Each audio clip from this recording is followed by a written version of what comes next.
Barangay LS 97.1. 97.1.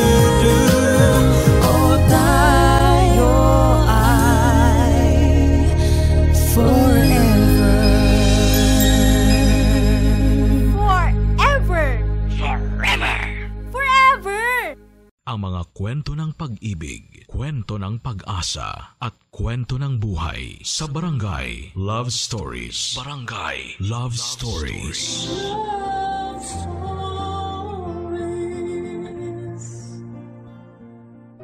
Dear Papa Dudut, magandang araw po sa inyo. Ako po si Grace, 42 years old at isa sa mga masusugid ninyong tagapakinig. Sa katunayan, sa tingin ko ay baka ako nga siguro ang isa sa mga pinakamatagal nyo ng tagapakinig dahil 2009 pa lamang nang nagsimula akong makinig sa inyong programa. At halos araw-araw ko kayong napapakinggan ng walang mintis. Ang naging trabaho ko kasi sa loob ng 2 dekada ay ang mag-manage ng paupahang dormitoryo ng aking pamilya. Kung may mga taong buryong-buryo na sa trabaho nila, siguro ay subukan nila ang naging trabaho ko.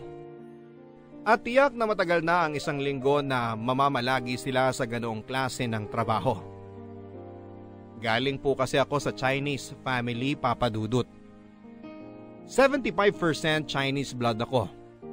At ang aking pamilya ay yung tipikal na tradisyonal at conservative na Chinese family. Panggitna ako sa 3 magkakapatid at ang panganay at ang bunso namin ay parehong lalaki. At dahil nga sa kasarian ko, ay bata pa lamang ako ay ramdam ko na mas lamang sa akin ang mga kapatid kong lalaki. At sila ang paborito. Mas malaya nilang nagagawa ang kahit na anong gustong gawin nila. Samantalang ako ay kailangang ipagpaalam ang lahat ng aking magiging desisyon sa aking ama. Nung ako ay mag-college na, ay ang gusto ko sanang kursong kunin ay Fine Arts. Pero hindi ako pinayagan ng aming ama. Lahat kaming magkakapatid ay inobliga ng aming mga magulang na kumuha ng kursong nakahilera sa pagnenegosyo. Kaya naman napilitan akong kumuha ng business management. Hindi ko na rin ipinaglaban ang gusto ko, Papa Dudut. Dahil alam ko rin naman na walang pupuntahan yon. At ang masusunod naman palagi sa huli ay ang kagustuhan ng aming mga magulang. Pagka-graduate ay inassign ng panganay namin na humawak ng negosyo sa probinsya. At ako naman ang na-assign na mag-manage ng aming dormitoryo. Ang bunso lang namin ang nakapagtayo ng sarili niyang negosyo dahil nai-assign na sa amin ng kuya ko ang 2 negosyo ng pamilya. At hindi ko alam kung ako nga lang ba ang pasaway at may problema talaga dahil parang ang 2 kong kapatid ay buong loob namang tinanggap ang plenanong buhay para sa kanila ng aming mga magulang. Pagdating naman sa pag-aasawa ay bata pa lamang kami ay malinaw na sa amin na ang dapat naming mapakasalan ay may Chinese blood din. Mas mataas na porsyento, mas maganda. Kaya nang nagka-GF na Pilipina ang bunso namin ay inubliga kaagad ng mga magulang namin na hiwalayan niya ito. Kung hindi ay pinagbantaan siyang edi-disown siya ng aming mga magulang. Sa kanila kasi, unless na may ibang espesyal na katangian ng magiging daughter o son-in-law nila na hindi Chinese, halimbawa na ay kung mayaman ito o galing sa isang kilalang pamilya, ay hindi magiging kapantay ang tingin nila dito. At isa na nga ito sa mga pinakamalaking pinagsisihan ko sa buhay, Papa Dudut. Noong college ako ay na-inlove ako sa isang Pilipino. Nagkaroon kami ng relasyon na tumagal ng 3 taon. Pero inilihim ko ito sa aking pamilya. Siya ang aking true love, Papa Dudut. Pero napilitan ako makipaghiwalay sa kanya. Matapos ang 2 taon dahil alam kong darating sa punto na papipiliin din ako ng aking mga magulang. Ang sundin ng puso ko o ang itakwil nila at tanggalan ng mana. Love, ano ba kasing problema? Bakit iyak ka ng iyak? Lawrence, may sasabihin ako sa'yo. Kinakabahan naman ako sa'yo eh. Ano yun? Lawrence, sa tingin ko, mas makakabuti kung huwag na nating ituloy itong relasyon natin. Ano? Bakit? Anong problema? Lawrence, ilang buwan na lang gagraduate na tayo ng college. Tatapak na tayo sa totoong mundo. Magiging seryoso na ang lahat. Anong ibig mong sabihin? Seryoso naman ako sa'yo ah. Totoo naman ang nararamdaman natin sa isa't isa. Lawrence, hindi ko alam kung hanggang kailan ko kayang itago sa aking pamilya. So ayun na naman pala. Bakit kasi hindi na lang natin sabihin sa kanila? Lawrence, hindi ka Chinese. Hindi ka nila matatanggap. Di magtanan tayo. Ito na nga ang perfect time, Grace. Gagraduate na tayo, magkakatrabaho. Hindi na natin kailangan umasa sa mga magulang. Magiging hawak na natin ang buhay natin. Lawrence, hindi yun ganun kadali sa pamilya namin. Itatakwil ako ng mga magulang ko at habang buhay ko yung dadalhin. Grace, please. Wala na bang ibang paraan? Huwag mo naman akong gantuhin. Huwag mo naman parusahan ang sarili mo. Nagmamahalan tayo. Hindi kita mahal, Lawrence. Ano? Hindi kita mahal. No. Sinasabi mo lang yan para pumayag ako na makipaghiwalay sa'yo. Nagsasabi ako na totoo. Hindi na kita mahal. Hindi. Hindi ako naniniwala.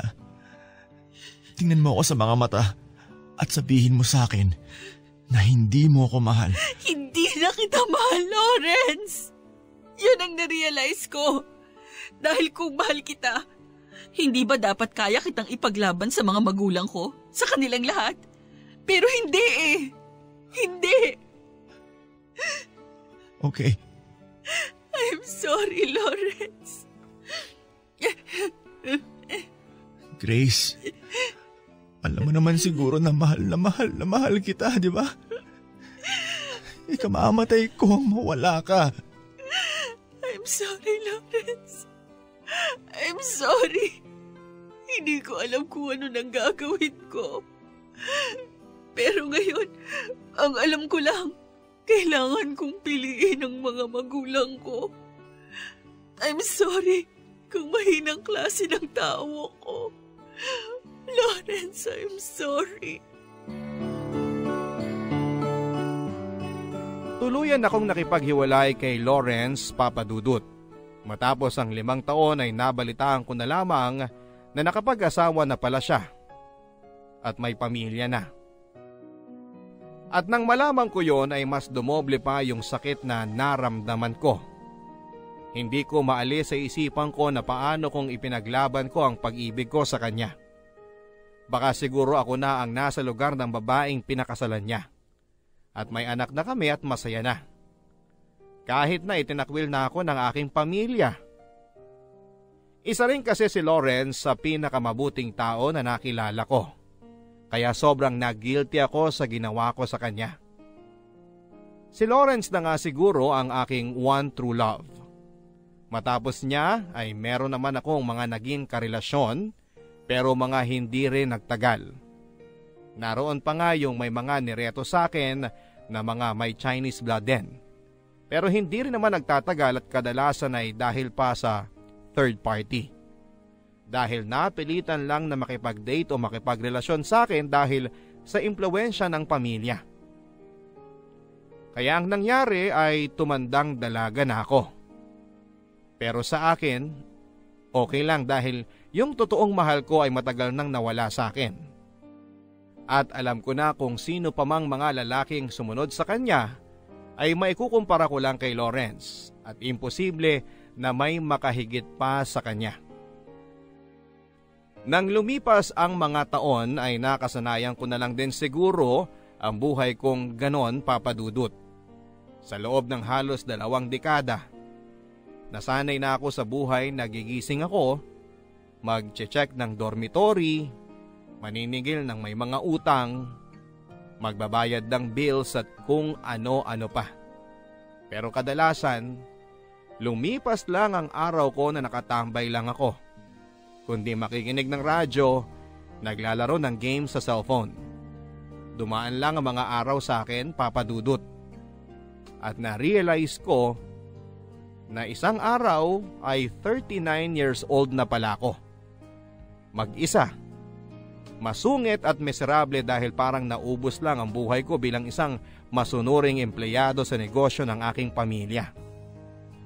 Pero isang araw ay biglang may dumating na tao sa buhay ko na hindi ko inaakalang yayanig sa mundo ko. Si Arnel, 21 years old at isang taxi driver. Ang paradahan kasi ng mga taxi ng kumpanya nila ay malapit lang sa dormitoryo namin. Kaya ang ilan sa mga driver na nagtatrabaho sa kanila ay sa amin nangungupahan. Noong una kong nakita si Arnel ay nakuha na niya ang atensyon ko dahil may itsura siya. 5'8" ang taas niya, moreno, matikas ang pangangatawan at malakas ang dating.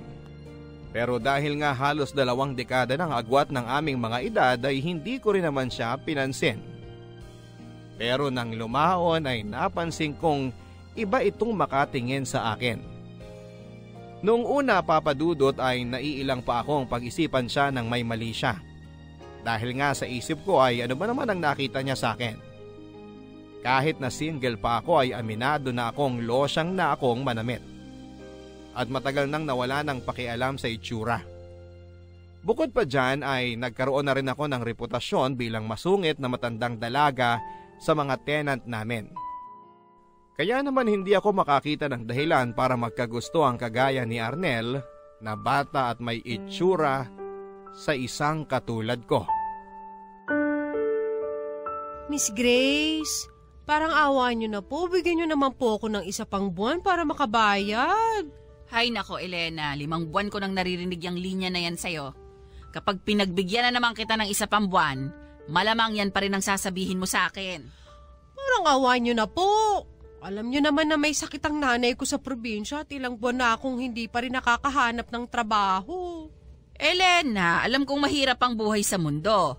Pero negosyante kami. Ito rin ang kinabubuhay namin. Hindi naman charity itong dormitory namin para pagbigyan ka ng pagbigyan at maawa sa'yo. Grabe naman kayo. Kumpara niyo nga yung buhay niyo at ng pamilya niyo sa akin. Bakit? Malaking kawalan ba ako sa negosyo niyo? Sa 5 buwan kong hindi nakakabayad hindi na ba kayo nakakakain? Ikaw, hindi masyado.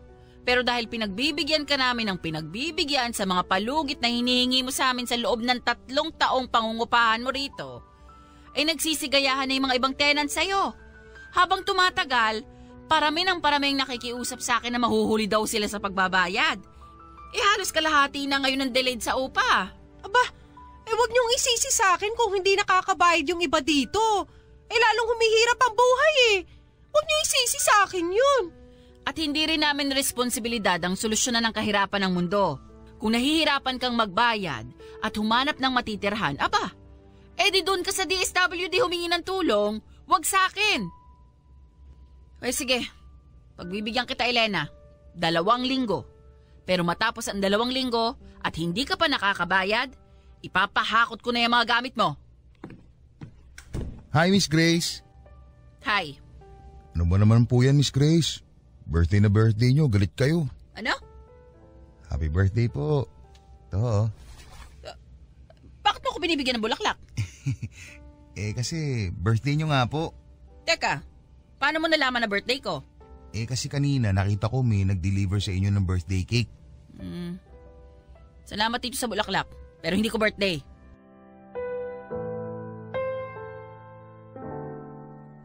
Ang totoo, Papa Dudut, ay birthday ko talaga ng araw na yon. Sa totoo lang ay hindi ko nga alam kung bakit ako nagsinungaling kay Arnel tungkol doon. Sa tingin ko ay naging defense mechanism ko na lang ang pagsisinungaling na yon dahil hindi ko alam kung paano mag-react sa pagbati niya. Unang-una ay dahil sa tanang buhay ko na nagmamanage ng dormitoryo ay wala pang nagbigay sa akin ng regalo para sa birthday ko na galing sa mga tenant. Ikalawa ay halos 1 dekada na yata mula nang makatanggap ako ng bulaklak mula sa isang lalaki kaya nabigla talaga ako. Pero aaminin ko, nang ibinigay niya sa akin ang bulaklak na yon ay buong araw akong nakangiti. Hanggang sa pagtulog ko ay nire-replay ko pa rin sa utak ko ang mga nangyari sa amin ni Arnel. Yun din yata ang unang araw na talagang nagsimula akong makaramdam ng crush kay Arnel. Pero syempre dahil sa tenad ko siya at iba pang mga factors kagaya ng agwat ng edad namin, ay sinubukan ko talagang patayin kung ano man ang umuusbong na kilig na nararamdaman ko sa kanya. Ang palagi kong sinasabi sa sarili ko, Grace, ano ka ba? Halos anak mo na yan. Mandiri ka naman. Pero sa mga lumipas na araw ay nagpatuloy ang pagiging magiliw at palabati sa akin ni Arnel. Hindi siya napapagod kahit na paulit-ulit kong sinusuklian ng pasinghal ang mga pagbati niya sa akin. Ang nangyari tuloy ay parang ako na yung napagod at unti-unti ko na ngang naramdaman na nagbubukas na ang puso ko para sa kanya. Nagsimula na akong lumambot kay Arnel at unti-unting sunuklian na rin ang pagbati ng mga good morning o good evening niya. Napunta na yon sa small talk at pakikipag-interaksyon sa kanya. Nagsimula yon sa kumusta po hanggang sa nauwi sa parang may problema ako ngayon. At tuluyan na ngang nauwi sa bakit ka pa rin single hanggang ngayon sa ganda mong yan. Nang tumagal ay nawala na rin ang paggamit niya ng po sa akin at parang nag-uusap na lamang kami na magkaedad. At sa bawat tanong niya ay napapansin kong mas humahaba na rin ang mga sagot ko. Mas dumadami ang naikikwento ko sa kanya. Hanggang sa napansin ko na lamang na sinasabi ko na sa kanya ang mga personal na bagay na dati ay nasasabi ko lamang sa mga matatalik kong kaibigan. Dahil din kasi sa trabaho ko at pagiging single ko, ay unti-unti na rin akong nawala ng mga kaibigang nakakausap sa paglipas ng panahon. Mga ilang taon mula ng college graduation namin ay madalas pa kaming lumalabas ng mga kabarkada ko. Pero habang tumatagal, ay unti-unti na yung dumadalang. Hanggang sa nauwi na lamang ang aming pagkikita at reunion ng magkakaibigan kapag magbe-birthday, may kinakasal o bibinyagang anak. At noong lumao na nga, ay kahit sa mga okasyon na yon ay hindi na rin nila ako naiimbitahan. Lahat ng mga kaibigan ko at iilan lang din naman sa kanila ay mga nakapag-asawa na. At nagkaroon na rin ng mga bagong grupo ng kaibigan. Samantalang ako ay naburo na sa dormitoryo na paulit-ulit lang ang mga araw. Walang makausap at walang mahinga ng problema. Pero nang dumating si Arnel sa buhay ko ay parang bigla ulit akong nagkaroon ng kaibigang makakausap at masasandalan. Noong una ay attracted lamang ako sa kanya dahil sa kanyang pisikal na itsura. Habang tumatagal at habang kami mas nagkakakilala, ay mas nahuhulog na ako sa kalooban niya. At hindi na nga nagtagal ay nahulog na ako kay Arnel ng tuluyan, Papa Dudut. Salamat Grace ha, at pumayag ka na samahan ako ngayong birthday ko. Naku, ako nga dapat na magpasalamat sa'yo. Dahil ilang taon na akong hindi nakakapasyal at nakakalabas sa dorm. Nakakahiya nga sa'yo sa mga mumurahing restaurant lang kita nadala. Ano ka ba? Okay lang yun. Dapat nga, pinabayaan mong akong manlibre sa'yo dahil birthday mo. Wala tuloy akong regalo sa'yo. Sus, okay lang yun. Yung makasama kita, sapat ng regalo para sa birthday ko. Bakit kasi hindi ka na lang muna umuwi sa Kabanatuan para dun ka mag-birthday kasama ng mga kapatid at mga magulang mo? Naku, nangihinayang ako mag-day off. Sayang yung mawawala sa pasada ko, no? Ano ka ba? Dapat nagpapahinga ka rin. Huwag mong pagurin yung sarili mo. Mas gusto ko rin naman na dito ako mag-birthday sa Maynila Mas masaya ako dito. Bakit naman? Kasi andyan ka. Grace? Ano? Grace? Nahihiya ako Sige na, ano yun? Alam ko malaki ang agwat natin. Hindi lang sa estado sa buhay at sa edad, kundi dahil Pilipino ko at Chinese ka. O, tapos? Pero hindi ko na kasi mapanlabanan eh. Grace, mahal kita. Ha? Seryoso ka ba, Arnel? Oo, seryoso ako. Pero bakit ako? Hindi ko maintindihan. Sa dinami-rami ng mga babaeng magaganda at bata, bakit ako ang nagustuhan mo? Dahil hindi sila ikaw. At hindi lang kita gusto, kundi mahal. Mahal na mahal. At alam ko na naging problema mo na ito dati nang nakipag-iwalay ka sa dati mong Pilipinong nobyo. Pero may pag-asa ba ako sa'yo? Arnel, sige, pag-iisipan ko. Talaga? Yes! Yes! Woo! I love you, Grace! Teka, pag-iisipan pa lang yung sinabi ko. Okay na sa akin yun. Yes!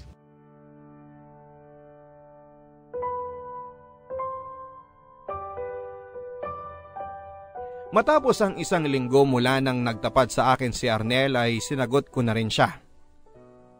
Pero ipinakiusap ko sa kanya na sana'y isekreto lang muna namin ang relasyon na meron kami.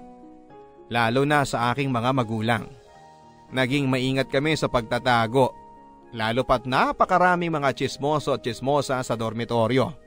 At marami din sa mga tenants namin ang hindi ako kursonada at natakot akong baka maging dahilan ng relasyon namin ni Arnel para ma-blackmail nila ako. Ang palabas namin sa kanila ay magkaibigan lamang kami. Para akong nasa langit sa mga linggo na sumunod na maging kami ni Arnel. At bigla ulit ako nagkaroon ng motibasyon upang mag-ayos at magpaganda. Kagaya nga ng nasabi ko ay napakaraming taon na rin ang lumipas mula nang huli ako nagkaroon ng boyfriend. Matapos ang mahabang panahon ay noon na lang ulit ako nakaranas ng binigyan ng pag-aaruga at atensyon ng isang lalaki. And for the first time ay naisip ko na parang sa unang pagkakataon ay may tumapat na kay Lawrence at mukhang nahigitan pa nga. Suddenly ay pakiramdam ko napakaganda ulit ng mundo at ang sarap-sarap muli na mabuhay. Pero aaminin ko sa inyo, Papa Dudut, napakalaking factor din kung bakit talaga ako nahulog ng husto kay Arnel ay dahil po sa sex. Sa unang buwan pa lang namin ng pagsasama ay halos araw-araw kaming magkasiping. At hindi naman naging problema ang lokasyon, madalas namin itong ginagawa sa kwarto ko. Minabuti na lang namin na sa tuwing papasok at lumalabas si Arnel ay walang ibang taong nakakakita. At nang mapansin ng mga roommates niya na madalang na lang itong matulog si Arnel sa kanilang quarters, ay sinabi niya na mayroon na siyang girlfriend kaya madalas na doon siya nakikitulog. Pero syempre, hindi na niya sinabi sa kanila na ako pala ang GF niya. Kagaya nga ng nasabi ko, Papa Dudut, bata si Arnel. Guwapo, moreno, malaking lalaki at napakatikas ng pangangatawan. Kaya naman mula nang maging kami ay pakiramdam ko ay bumata ako ng 2 dekada. At sa tuwing nagsisiping kami ay pakiramdam ko ay isa akong Diyosa na sinisiping ng isang agresibong Greek god. Pero dahil ayaw ni Arnel na gumagamit kami ng kondom, ay dumating din ang oras na nagkaroon ng resulta ang hindi namin pag-iisip at pag-iingat. Nabuntis ako. Sa totoo lang ay hindi rin namin masyadong inaasahan na mangyayari yon dahil sa aking edad. Pero ayun na nga ang nangyari. Matapos ang 3 buwan mula nang kami naging magkarelasyon ay nalaman ko na buntis ako. Natakot ako ng una, Papa Dudut, at sumagi pa nga sa isipan ko na ipa-abort ang bata. Alam kong hindi matatanggap ng aking pamilya si Arnel at ang magiging anak namin. Hindi ko rin muna ito ipinagtapat kay Arnel at inisip ko na baka hindi rin naman matuloy ang aking pagbubuntis dahil sa aking edad. Pero nang halos maglilimang buwan na ang aking tiyan at nahahalata na ito, ay inamin ko na kay Arnel. Akala ko ay magagalit si Arnel, pero laking gulat ko nang matuwa pa siya. Ang sinabi niya sa akin ay huwag daw akong mag-alala. Siyempre ay paninindigan niya ang bata. At kung gusto ko raw ay magpakasal na kami, gagawin daw niya ito kahit bukas pa kaagad. At dahil sa naging reaksyon ni Arnel, Papa Dudut, ay nagkaroon ako ng lakas na maglantad na at ipakilala siya sa aking pamilya. Parang tumaba ka, Grace, mula nung huli tayo nagkita. Oo nga po eh. Ano bang dahilan at nagyaya ka na makipag-dinner sa amin ng buong pamilya? May okasyon ba? May sasabihin ka ba? Mami, Daddy, gusto ko palang sabihin na kami na po ni Arnel. Ganon? Nito lang? Mga 6 na buwan na po. Pasensya na rin po kayo sir kung hindi namin kagad nasabi. So ngayon, dahil inanunsyo niyo na sa amin, I assume seryoso na kayo sa isa't isa. Opo, seryoso po ako kay Grace. Ano bang trabaho mo, Arnel? Taxi driver ho. Taxi driver? Opo. Paano ba kayo nagkakilala ni Grace? Tenant po kasi natin si Arnel. Ang mga magulang mo, anong trabaho? Nasa kabanatuan po sila. Si nanay po, housewife. Si tatay ko naman po, driver naman po ng tricycle. So, nasa pamilya nyo pala ang pagiging driver. Daddy. Ilang taon ka na ba, Arnel? 21 po. 21? Alam mo na ba kung ilang taon na tong anak ko? Daddy naman. Ano, Arnel? Alam mo ba? 40 po. Hindi ka ba nandidiri nun? Daddy, please! Huwag mo akong sigawan, Grace. Sige nga. Kumbinsihin mo nga ako, Arnel. Ano naman ang nakita ng isang 21 driver na kagaya mo sa 40 kong anak na landlady nyo? Mahal ko po si Grace. Si Grace nga ba ang mahal mo? O ang pera niya? Daddy, sumusobra na po kayo!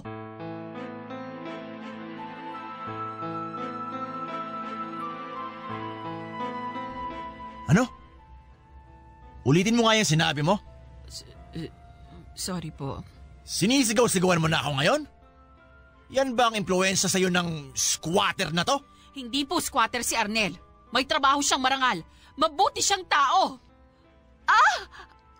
Grace, okay ka lang? Grace, dinudugo ka! Buntis ka! Dali natin si Grace sa ospital!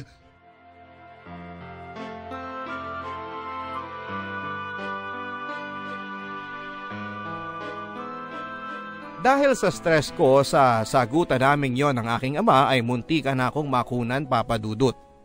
Mabuti na lamang at malakas ang kapit ng bata at naisalba pa siya ng mga doktor. Premature ang naging anak ko at maski ako ay muntikan ng malagay sa delikado. Pero matapos ang ilang buwan sa ospital ay nakalabas na rin kami ng anak ko. At sa loob ng ilang buwan namin sa loob ay nakita ko naman ang pag-aalaga at pagtutok sa amin ni Arnel. Kahit na kailangan niyang mamasada ay nagpupuyat siya na mabantayan lamang ako. At dahil nakita ko ang kanyang dedikasyon sa akin at sa pagiging ama niya, lalo na sa mga oras na yon na bagsak ako, ay mas lalo ko pang minahal si Arnel. Naging kampante ako kay Arnel, Papa Dudut, at naisip ko ngang worth it na ipaglaban talaga ang pagmamahala namin. Worth it na pakasalan ko siya at bumuo ng pamilya na kasama siya. Mula nang nangyari ang komprontasyon namin ng mga magulang ko noong dinner na yon ay hindi na rin sila kumontak sa akin. Siguro ay parte na rin kung bakit ako matagal nang gumaling ay dahil sa psychological problem sa mga magulang ko at kung paano namin babayaran ang malaking bill sa ospital. Sa kwenta ko ay nangalahati ang ipon ko para lang ipambayad sa ospital kung sakasakali. Pero sa gulat ko, ibinalita na sa akin ni Arnel na nang magtanong siya sa kahera kung magkano na ang aming babayaran ay sinabihan siya nito na bayad na raw pala ang lahat ng aming bills. Binayaran na pala ng mga magulang ko. Laking pasasalamat ko sa Diyos nang marinig ko yon. Bukod sa hindi na namin kailangang problemahin ang pagbabayad, ay nakahinga na rin ako kahit papaano. Hindi rin ako natiis ng aking mga magulang. Pero nang subukan ko silang kontakin at pasalamatan, ay hindi nila ako hinarap. Ang iniisip ko na lang ay baka naghihilom pa rin sila sa mga nangyayari at ang kailangan lang ay bigyan ko sila ng sapat na panahon upang mapatawad nila ako at matanggap nila kami ni Arnel at ang aming anak. Ilang buwan matapos na discharge ang aming baby sa ospital ay pumayag na akong magpakasal kay Arnel. Gusto ko sana na isabay na ang permahan sa aming church wedding, pero ang sabi ni Arnel ay saka na raw kami magpakasal sa simbahan. Sa West na lang daw muna kami dahil yon ang mas mura. Pumayag naman ako, Papa Dudut. Lalo pa't pinangakuan ako ni Arnel na magpapakasal kami ng magarbo para daw huwag siyang mapahiya sa mga magulang ko at mas matanggap na siya. Kaya agad naming sinet ang petsa ng aming pagpapakasal sa Huwes. At minabuti ko rin na balikan at ipagpaalam at imbitahin ang mga magulang ko para sa okasyon. Pero nang bumalik ako at nakiusap sa kanila ay nagalit sila, Papa Dudut. Ang sabi nila ay sumosobra na raw talaga ako. Ang sabi ni Daddy ay napakakapal daw talaga ng mukha ko. At hindi ko raw ba nakuha na yung pagsagot nila sa pagpapagamot namin ng anak ko sa ospital ay ikalawang pagkakataon nang ibinigay nila sa akin upang itama ko ang baluktot kong mga desisyon. Dapat daw ay matapos kong malaman na sinalba nila ako sa problema ay nakonsensya na ako at natauhan. At ang dapat ko raw na ginawa pagkatapos ay nakipaghiwalay na ako kay Arnel. Nang ipaglaban ko si Arnel at nanindigan sa aking desisyon na pagpapakasal sa kanya, ay doon na nga nangyari ang hindi ko inaasahan. Itinakwil ako ng mga magulang ko. Sinabi nila na sa oras na magpakasal ako kay Arnel ay palalayasin nila ako sa dormitoryo. Tatanggalan ng mana at buburahin ang pangalan ko sa mga assets ng pamilya. Oras daw na piliin ko si Arnel ay kalimutan ko na raw na pamilya ko sila. Pinili ko si Arnel, Papa Dudut. Itinuloy ko ang pagpapakasal sa kanya sa Huwes at minabuti ko rin na hindi na lang muna banggitin ang ginawang yon ng mga magulang ko kay Arnel. Babe, pasensya ka na kung dito lang kita sa mumurahing resort na dala para sa honeymoon natin. Okay lang yan, babe. Ang mahalaga, magkakasama naman tayo ni na Junior ngayon sa isang magandang lugar bilang isang pamilya. Huwag ka mag-alala. Sa kasal natin sa simbahan, sisiguraduhin ko talagang magiging magarbo ang kasal natin. Hindi lang sa simbahan at sa reception, pati sa magiging honeymoon natin. Ano ka ba? Hindi naman mahalaga kung magarbo ba o mamahalin na magiging kasal natin. Ang mahalaga, ikakasal tayo sa harap ng Diyos. Alam ko naman yun, pero syempre ayokong mapahiya sa mga magulang mo. Alam ko naman na ayaw nila sa akin at mababa lang ang tingin nila. Kaya nga kahit abutin ako ng ilang taon sa pag-iipon, gagawin ko. Mapatunayan ko lang sa kanila na karapat dapat ako sa'yo. Babe, huwag ka na mag-alala. Wala kang kailangang patunayan. Pinili kita. Hindi, basta. Gusto ko rin maging kampante ang mga magulang mo na magiging mabuti ang kinabukasan mo at ni Junior. Okay lang yun, babe. Mula ngayon, hindi mo na rin kailangang isipin o mabahala sa opinyon ng mga magulang ko. Anong ibig mo sabihin? Babe, itinakwil na ako ni na Mami at Daddy. Ha? Paano itinakwil? Noong isang araw bago tayo kinasal sa Huwes, minabuti kong puntahan si na Mami at Daddy ng personal sa bahay nila. Kinausap ko sila at inimbita sa kasal natin. Pero nagalit sila. At pinapili nila ako, sila o ang magpakasal sa'yo. Ha? Siguro naman panahon lang ang kailangan. Balang araw, matatanggap din nila tayo. Babe, sinabihan ako ni Daddy na kapag nagpakasal ako sa'yo, ay papaalisin na niya ako sa dorm. Tatanggalan nila ako ng mana at kakalimutan na raw na anak nila ako. At sa pagkakakilala ko kay Daddy, hindi malayong hindi niya panindigan ang binitiwan niyang mga pagbabantang yun. Ano? Bakit ngayon mo lang sinabi sa akin to?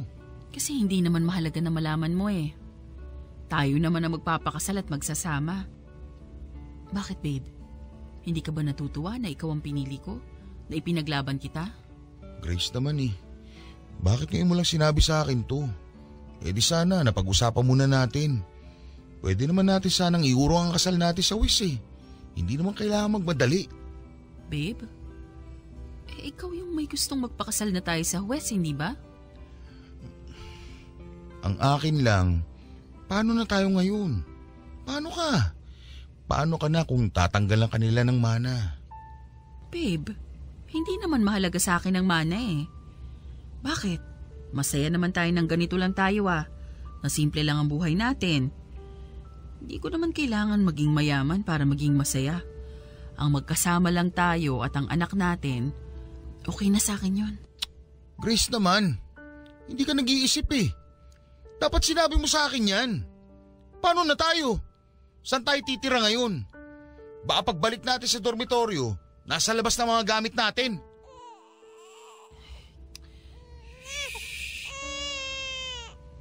Huwag ka mag-alala babe, may naipon naman ako eh. Kung sakaling totohanin nga ni Daddy yung pagtatakwil niya sa akin, may ipon naman ako. Lumipat tayo ng ibang bahay. Bakit? Hanggang saan ba aabot yung ipon mo? Paano yan? Mawawalan ka ng trabaho. Itong anak natin, sakitin. Di ka nag-iisip eh. 40 ka na. Ano pang tatanggap na kumpanya sa'yo? Sorry babe, huwag kang mag-alala. Hahanap naman ako ng trabaho.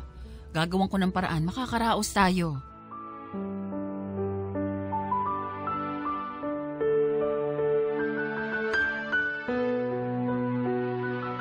Hindi ko alam Papa Dudut ay sa puntong yon ay parang nakumbinsi pa ako ni Arnel na mali ang ginawa ko. Naisip ko na napaka-irresponsable kong ang tao para hindi muna pag-isipan ng isang napakalaking desisyon sa buhay na maaaring magkaroon ng malaking epekto sa aking kinabukasan at ng magiging anak ko. Naisip ko na mabuting tao si Arnel at ang iniisip niya lang ay ang kapakanan ko. Ang nirarason ko sa sarili ko ay maaaring iniisip lamang ni Arnel na maaaring pwedeng mangyaring mga bagay na masama at hindi inaasahan sa mundo. Sa kanya, sa akin at sa anak namin. Kaya mas makakabuti na hindi basta-bastang mag-burn ng bridges sa mga kamag-anak o sa mga tao. Dahil hindi mo alam sa hinaharap kung sino ang babalikan mo upang kailanganin ng tulong. Pero matapos kong ipagtapat sa kanya ang nangyaring iyon ay unti-unti na ring napansin ko ang pagbabago kay Arnel. Hindi na siya kagaya ng dati na sweet at mapag-aruga. Unti-unti na siyang naging malamig at walang pakialam sa akin. Napapadalas din ang pag-OT niya sa trabaho at paglalasing kasama ng mga driver sa dormitoryo namin. At hindi mo na halos maasahan na mag-alaga o magbantay ng bata. Mga 1 buwan matapos naming ikasal ni Arnel sa huwes ay nalaman ko na lamang isang beses na sinubukan kong mag-withdraw sa bangko na naka-freeze na pala ang bank accounts at credit cards ko. Agad ko nang naisip na ito na nga, pinanindigan na ni Daddy ang banta niya sa akin. Na itatakwil niya ako at tatanggalan ng mana. At nang puntahan ko sila sa bahay ay hindi nila ako hinarap. Ang security guard na lamang ang humarap sa akin. Inabot ang huling sweldo ko at sinabihan ako na bibigyan na lang daw ako ng 2 linggo upang bakantehin ang kwarto ko sa dormitoryo. Dahil may papalit na raw sa akin bilang manager. Para akong binoljak ng tadhana. At pagka-uwi ko sa dormitoryo, ay sakalang nag-sink in sa akin ang katotohanan, ang lahat ng mga nangyari. Wala na akong mga magulang, wala na akong trabaho, at wala na akong matitirhan. Kahit na takot ako ay agad ko ring sinabi yon kay Arnel. At iyon ang first time na nakita ko siyang naggalit ng husto at nagwala. Kumalma lamang siya nang sabihin kong may nahanap na akong lilipatan namin. Nakapag-down na at nabayaran na ang ilang buwang renta. Sinabi ko yon sa kanya kahit na hindi naman totoo at hindi pa nga ako nakakapag-ikot para maghanap ng malilipatan namin. Isang araw mula sa buong araw na paghahanap ng trabaho ay dinatnan ko ang anak namin na umiiyak at walang nagbabantay. Matapos kong patulugin si Junior ay bumaba na ako at nakita ko na wala pa ring humpay ang pakikipag-inuman ni Arnel sa mga kasamahan niyang driver. Padispedida niya raw kasi ito. Pero sa pagbaba kong yon para awatin na siya sa pag-iinom ay tiyempong narinig ko naman ang pinag-uusapan nilang mga lasing niyang kainuman. Yon ang nakakuha ng aking atensyon kaya pinakinggan ko muna sila. Yan na pala mo, Arnel. Nagpakasal ka kasi agad na hindi pa naman nakakasiguro sa kahihinatnan mo. Walang ya. Believe na sana kami sa iyo, tol eh. Oo nga. Akala namin, planado mo na lahat. Ang tagal ng investment mo dyan kay Manang. At hulog na hulog sa iyo yung matandang dalaga. Mahal kita, Arnel. Pala, mauuwi rin lang sa wala. Oo nga, biruin mo. Kung ano-ano pa yung pinlano nitong Arnel na to, nabibili niya, mga kotse raw, at oras raw na makapasok siya dun sa pamilya ni Manang. Yung palang ending, mas magiging mahirap pa siya sa daga. Tama na! Napipikon na ako ha! Okay lang yan, tol. Mukhang kahit naman ganyan kinahantungan mo eh. Mukhang nag-enjoy ka naman dun kay Manang. Tado! Oh, ganyan mga trip niyan eh. Mga single mother. Oo nga. Kahit anong trentahin pa lang yun. Ay, oo nga no. Dati nang mukhang matrona at single mother yun eh. Partida wala pa nga na. Mukha na single mother. Nung nandito pa nga si Elena, inaaswang niya rin ng tingin yun eh. Oo nga. Si Elena pwede rin yun ha. At saka nasa 30 lang yun, di ba? Ay, lumalandi rin sa'yo yun, tol eh. Kaso, si Manang kasi yung may pera. Kaya siyempre, dun siya. Oo, mali. Dating may pera. Ay, paano ba yan, tol? Paninindigan mo ba yan? Ewan ko nga eh. Lecheng buhay to. Kung aabutin ka nga naman talaga ng malas. Okay lang yan, tol. Bata ka pa naman eh. Marami ka bang oras. Malay mo, magbago yung isip ng mga magulang yan. Tanggapin kayo ulit. Paano kung hindi? Di, kumuha na lang siya ng kabit na sugar mommy. O kaya pare, yung nanay na lang ni Manang. Pwede. Ako bang pinag-uusapan ninyo? Sorry madam. Sorry, madam. Nagkakasayahan lang ho rito. Kainuman lang ho ng konti. Arnel, makit ka na. Pamilyado ka na at may anak. Pinapaalala ko lang. At kayo, magsibalik na rin kayo sa kwarto nyo. Nakakabulahaw kayo. Ang sasama pa ng mga lumalabas dyan sa bibig nyo. Teka nga muna. Hoy, Miss Grace. Pinapaalala ko sa'yo na sa Makalawa, hindi na ikaw manager namin dito ah. Kaya wala kang karapatan na sitahin kami. Gagawin namin kung anong gusto namin gawin. Wasak na wasak sa kalasingan noon si Arnel, Papa Dudut. Halos kargahin ko pa siya para maiakyat ko lang sa kwarto namin. Pero dahil din doon ay nakakuha ko ng dahilan para maging in denial sa mga narinig ko. Ang sabi ko sa sarili ko, maaaring talagang madudumi lang ang isip at masasamang tao lang ang mga kainuman niyang driver. Kaya kung ano-ano ang mga lumalabas sa mga bibig nila ng gabing yon. Kinumbinsi ko ang sarili ko na lasing lang kasi si Arnel kaya hindi niya pinabulaanan ng mga pinapalabas nilang ginagamit niya lang ako. Nalasing lang siya kaya hindi niya ako naipagtanggol. Matapos ng 2 araw ay lumipat na kami ng tirahan ni Arnel. Nakahanap ako ng isang maliit na kwarto na medyo malapit lang din sa amin. Ang isa kasi na mahigpit na pinag-utos sa akin ni Arnel ay ang hanapin ko raw na rerentahan ng bahay ay yung medyo malapit lang sa lugar namin. Dahil ayaw niya raw na lumayo pa sa paradahan ng taxi. Ako naman ay nakakuha din ng trabaho bilang isang work from home na English tutor. Wala kasi akong napag-iiwanan sa bibi namin. Kaya hindi ako pwedeng lumayo at kumuha ng trabaho sa isang opisina. Pero dahil din sa pagbili ko ng computer at pagpapakabit ng internet ay malaki-laki ang nabawa sa aking ipon. At kahit toong sumisweldo na ako ay nababawasan pa rin ang ipon ko dahil kumukuha pa rin ako doon dahil sagot ko lahat ng gastos. Maski ang pagpapatingin sa anak namin sa ospital. At habang tumatagal ay mas lalong nagbubuhay binata si Arnel. Ni panggatas ng anak niya ay hindi niya mabili. Ni isang kusing ay wala siyang maintrega sa akin.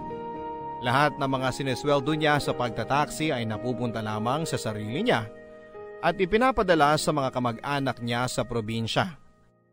Ang palagi niya sa aking sinasabi, mas kailangan daw ng pamilya niya ang pera kesa sa amin dahil may trabaho naman ako. At nang sinabi ko sa kanya na kami na ng anak niya ngayon ang una niyang pamilya at dapat na priority niya ay naggalit pa siya sa akin. Binaligtad pa ako at sinabi kong kaya ko raw na maging masamang anak sa mga magulang ko, siya raw ay hindi. Minsan ay gustong-gusto ko nang bumitiw sa relasyon namin, Papa Dudut. At minsan nga ay naiisip ko na tama nga ang mga magulang ko. Dapat ay hindi ako nagtiwala kay Arnel na ang tanga-tanga ko. Pero bukod sa mahal ko talaga si Arnel, ay pinapalakas na lang ako ng pride at kahihiyan. Dahil matapos ng lahat ng sinakripisyo ko para sa relasyon namin ni Arnel, ay hindi ako pwedeng basta-basta mag-give up at panoorin na mapunta lang ang kasal namin sa wala. Ngunit isang araw ay napansin kong may pagbabago kay Arnel. Mas napapadalas na ang hindi niya pag-uwi ng bahay at parang mas nagiging conscious na ito sa itsura niya. Palagi na siyang bumibili ng bagong damit at nagpapapogi. At doon ako kinutuban na meron itong pinopormahan. Ang una kong hinala ay ang college student na nakatira sa katabing kwarto lang namin ang pinopormahan ni Arnel. May mga sandali kasing nahuhuli ko ito na magkausap at halata naman sa tinginan nila na may mali siya sila sa isa't isa. Maganda yung estudyante. Maputi, sexy, pero mukhang inosente. At isang gabi nga ay nagising na lamang ako na wala si Arnel sa tabi ko. At may naglalampungan sa kabilang kwarto. Kaya isang araw nang nagpaalam na sa akin si Arnel na uumagahin daw siya ng uwi dahil sa pamamasada, ay alam kong panahon na yon upang gawin ang matagal ko nang pinaplano. Sa araw na yon ay iniwan ko muna ang aking anak sa kapitbahay. At ilang oras bago bumalik sa bahay ang babae, ay pinwersa kong buksan ang kanyang pintuan gamit ang hairpin. Nag-imbestiga ako sa kanyang kwarto. Naghanap ng pruwebang makukuha ko. Pero maya-maya ay nakarinig na ako ng kaluskos at may nagbukas ng pintuan. Kaya madali akong nagtago sa ilalim ng kanyang kama. Dali na, pumunta ka na dito. Sarado pinto sa kwarto niyo.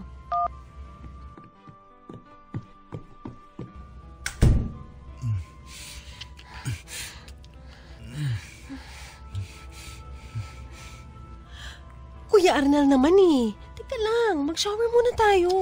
Okay lang yan, dali na. Kanina pa ako nagpipigil eh. Shhh! Huwag ka maingay. Baka mahuli tayo sa kabila. Kasi naman, Kuya Arnel eh. Kailan mo pa kasi hiwalayin yung asawa mo? Malapit na, tumatiming lang ako. Oh, bakit na naman? Nakakainis ka kasi. Ano na naman ang problema mo? Sabi ko nga sa'yo, hindi ba? Hihiwalayan ko naman siya eh.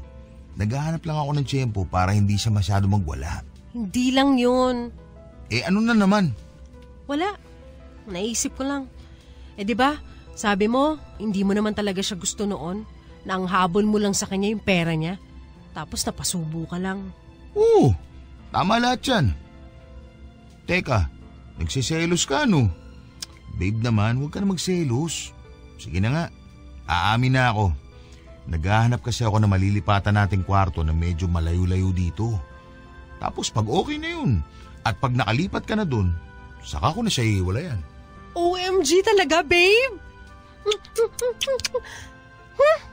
Oh! Ano na naman problema, babe? Paano kung gawin mo rin sa akin yan? Paano kung magsawa ka na sa akin? Baka naman ipagpalit mo rin ako sa matandang mayaman. Sus, hindi mangyayari yun. Ikaw pa. Patay na patay ako sa'yo.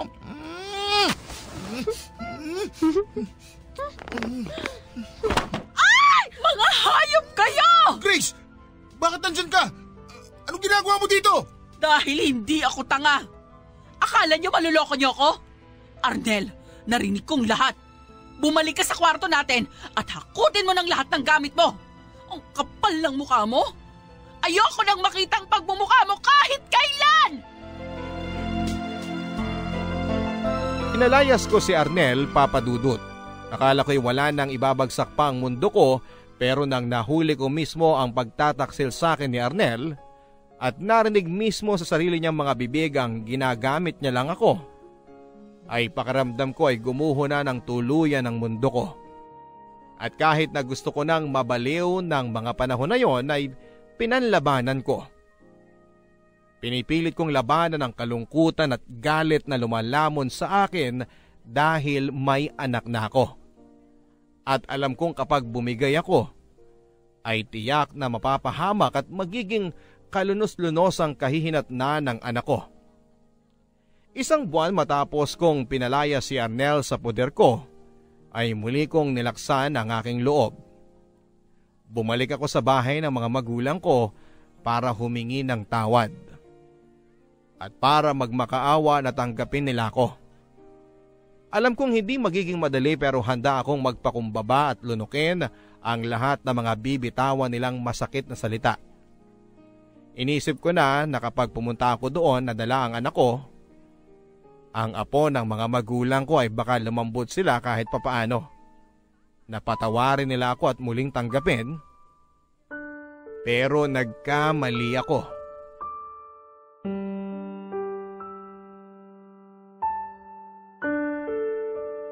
Anong ginagawa mo rito? Sino nagpapasok sa'yo? Daddy, please po. Patawarin niyo na ako. Pakinggan niyo naman ako. Lumayas ka! Hindi kita kilala. Winston, baka naman po pwedeng patawarin na natin ang anak na... Hindi! Ang anak nating dalawa lang. Si William at si Warren. Sila lang ang anak natin. Winston, parang awa mo na. Daddy, please. Patawarin niyo na ako sa nagawa ko. Nakipaghiwalay na ako kay Arnel. Ito tignan niyo tong apo ninyo.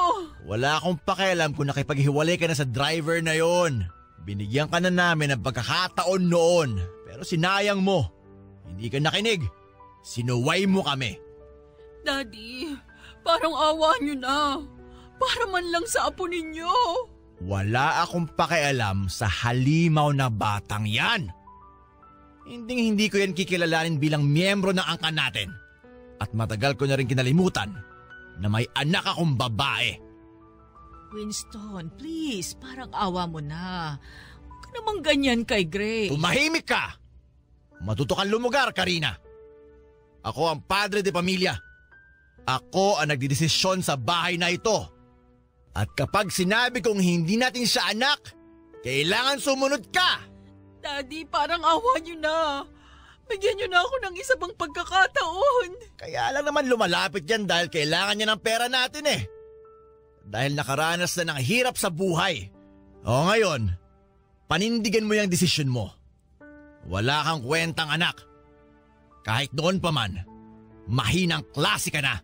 Ano pa po ba ang gusto ninyo, Daddy? Buong buhay ko, kayo lang ang sinunod ko.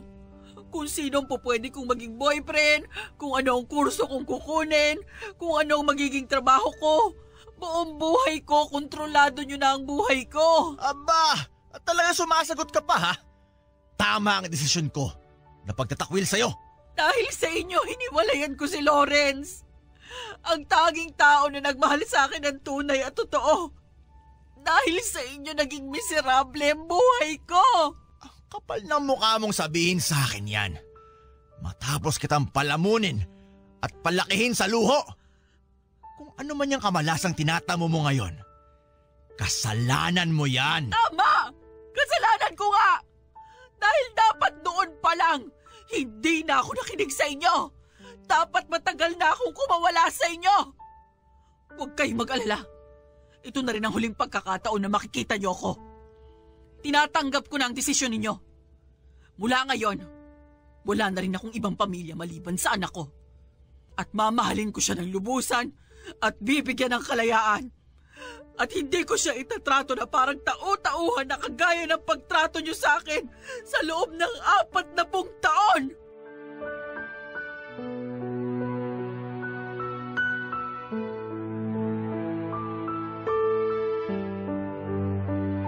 Tatlong buwan na mula nang nakipaghiwalay ako sa mga magulang ko, Papa Dudut.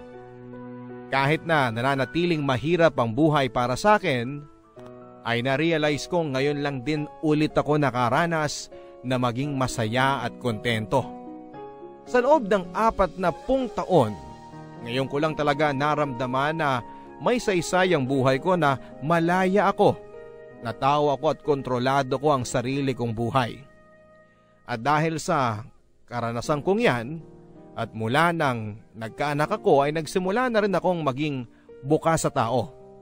Wala na ang dating Grace na bugnutin at sarado sa kahit na kanino.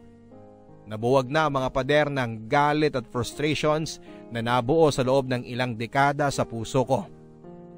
At dahil sa nangyari at sa pagiging ina ko, ay doon ko rin nadiskubre ang totoong sarili ko na nananatiling nakabaon sa loob ng aking pagkatao sa loob ng mahabang panahon.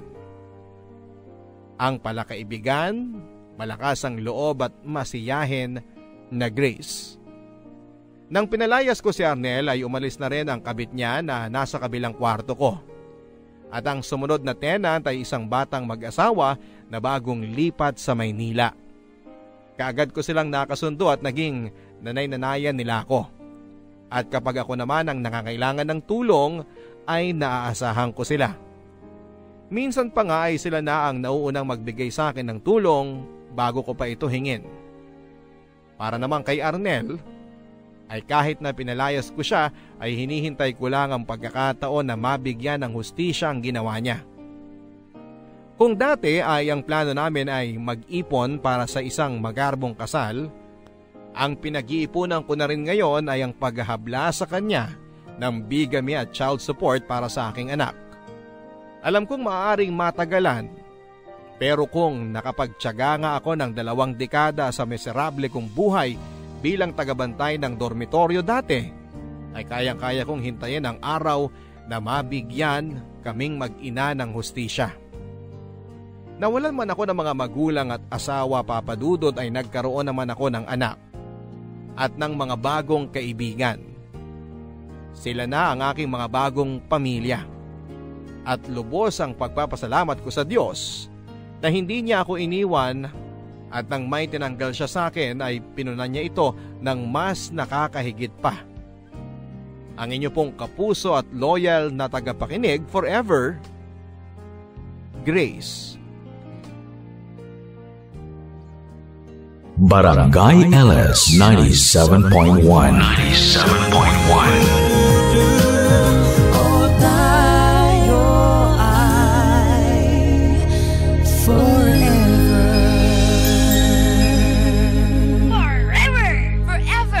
forever.